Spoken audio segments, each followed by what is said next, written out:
అందరికీ వందనములు. ఈరోజు మరో దేవుని వాక్యంతో మేము ముందుకొస్తున్నాం. ఈ సత్యవతం యోహాను సువార్త 16వ అధ్యాయము 1-13వ వచనం వరకు. మీరు అభ్యంతర పడకుండా వలనని ఈ మాటలు మీతో చెప్పుచున్నాను. వారు మిమ్మల్ని సమాజ మందిరములో నుండి వెలివేయుదురు. మిమ్మల్ని చంపు ప్రతివాడు తను దేవునికి సేవ చేస్తున్నానని అనుకుని కాలము వచ్చుచున్నది. వారు తండ్రిని నన్నును తెలుసుకొనలేదు కనుక ఇలాగ చేయుదురు. అవి జరుగు కాలము వచ్చినప్పుడు నేను వాటిని గూర్చి మీతో చెప్పుచునని మీరు జ్ఞాపకము చేసుకునేలాగున ఈ సంగతులు మీతో చెప్పుచున్నాను. నేను మీతో కూడా ఉంటిని కనుక మొదటనే వీటిని మీతో చెప్పలేదు. ఇప్పుడు నన్ను పంపిన వాని యొద్దకు వెళుతున్నాను. నీవు ఎక్కడికి వెళుతున్నావు అని మీలో ఎవడనూ నన్ను అడుగుటలేదు. కానీ నేను ఈ సంగతులు మీతో చెప్పినందున మీ హృదయం దుఃఖంతో నిండి ఉన్నది. అయితే నేను మీతో సత్యం చెప్తున్నాను. నేను వెళ్ళిపోవటం వలన మీకు ప్రయోజనకరము.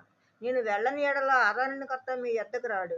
నేను వెళ్ళిన ఎడల ఆయనను మీ యొద్దకు పంపుదును.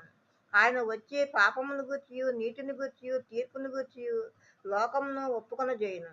లోకులు నా యందు విశ్వాసం ఉంచలేదు కనుక పాపమును గూర్చియు నేను తండ్రి యొద్దకు వెళ్ళుట వలన మీరు నన్ను చూడరు కనుక నీతిని గూర్చియు ఈ లోకాధికారి తీర్పు పొంది ఉన్నాడు కనుక తీర్పును గూర్చియు ఒప్పుకొనజేయును.